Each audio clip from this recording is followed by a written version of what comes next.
Semi-final? No, I played with you before then. That wasn't my first game with you. Sail Away was the following year. No, it wasn't. It was, because I got back from a shoulder injury. Right, fair enough. It was a memorable game anyway for either of you. Ben, George, thanks for joining us. Thanks for joining us on the Player Diary.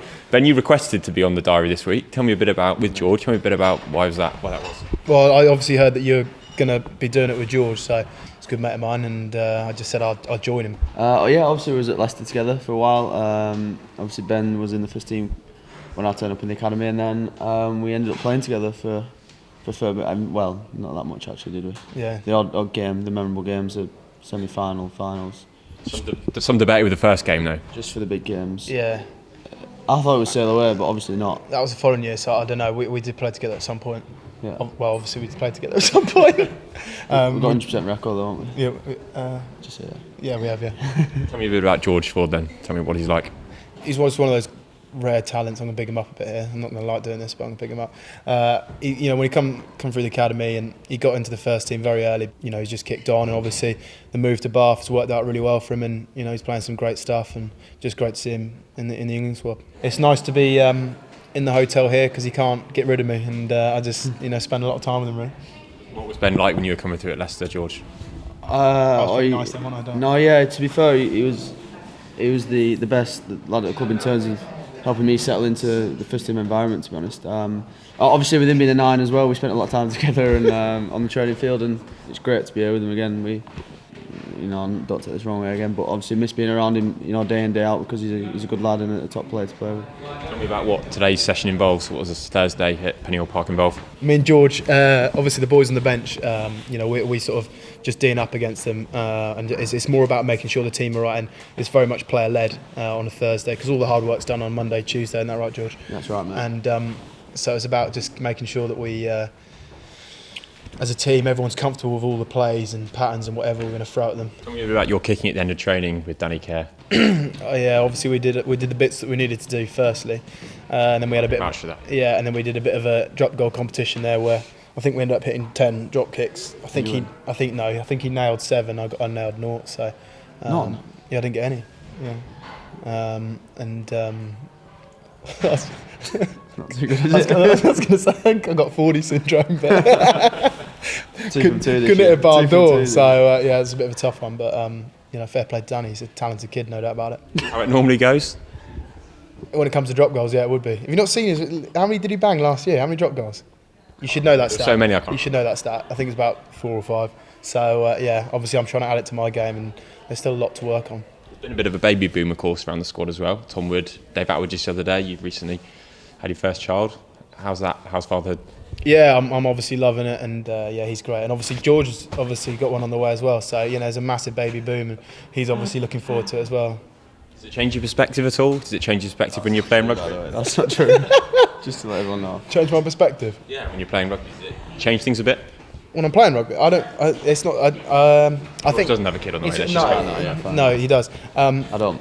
He does.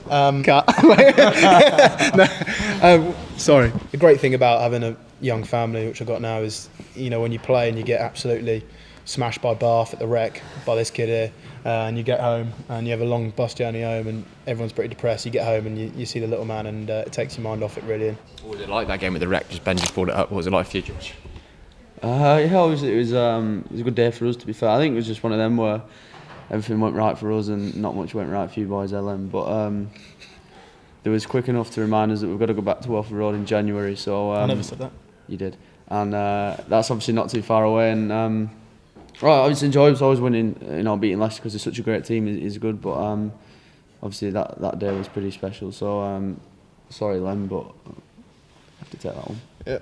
Dylan, thanks for joining us here on the Player Diary. You just had the captain's run before the New Zealand game. Talk to me a bit about captain's runs and how important they are. It's a chance for the boys to come see the stadium, see the turf. Obviously we play here quite a bit, so we're quite comfortable here. It's a chance for the kickers. You can see in the background some of the boys practicing the kicking, boys practicing high balls, getting comfortable in these surroundings. Tomorrow this is going to be packed out, and it's the real deal. What's going to be going through your mind when you're running out of that tunnel there in 24 hours time or so? Just I'd say excitement, adrenalised, kind of like an anxious confidence.